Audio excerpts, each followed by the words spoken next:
ocean ሲንደማን ተነበበች። ፊደሉን መጥራት ድምፁን ማውጣት አይሆንም እንግሊዝኛ ላይ።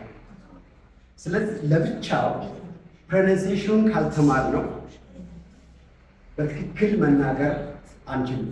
እሱ ደግሞ የሚጀምረው የእንግሊዝኛ ድምፆችን ከማወቅ ፕሮናንሲዬሽን ራሱ እንግሊሽ ፕሮናንሲዬሽን መማር መስት ነው፣ ኮንተንት ነው። ከሱ ደግሞ ፕሮናንሲዬሽን ደግሞ ለማወቅ ድምፆቹን ከማወቅ ነው የምንጀምረው። ብዙ ሰዎች ገጣጥሞ በማንበብ ወይም ደግሞ ሻዶዊንግ ማለት ሌሎች ሲሉ በመስማት እሱን በመድገም ብቻ ይመስላቸዋል።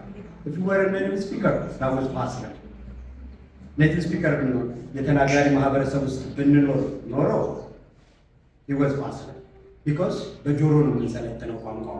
ጆሮአችን ይሰማል፣ አፋችን ይለዋል።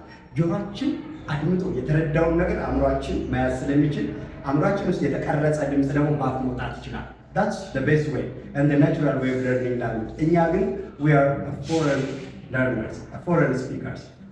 እኛ የእንግዳ የውጭ ሀገር ቋንቋ ነው እንጂ የምንማረው ኢቭን ሰከንድ ላንጉጅ አለ። እዚሁ ሌላ ቋንቋ ኖሮን ሁለተኛ፣ ለምሳሌ አማርኛ ችለን ኦሮምኛ ስንማር ኦሮምኛ የቻለ ሰው ሰከንድ ላንጉጅ ነው የሚችለው ቢኮዝ አማርኛ የራሱ ነው፣ ኦሮምኛም የራሱ ነው። ግን አፍ ስላልፈታበት እንደ ሰከንድ ላንጉጅ እየቻለው ነው። ፎረን ላንጉጅ ማለት ከሌላ ሀገር የመጣ እንግዳ ቋንቋ።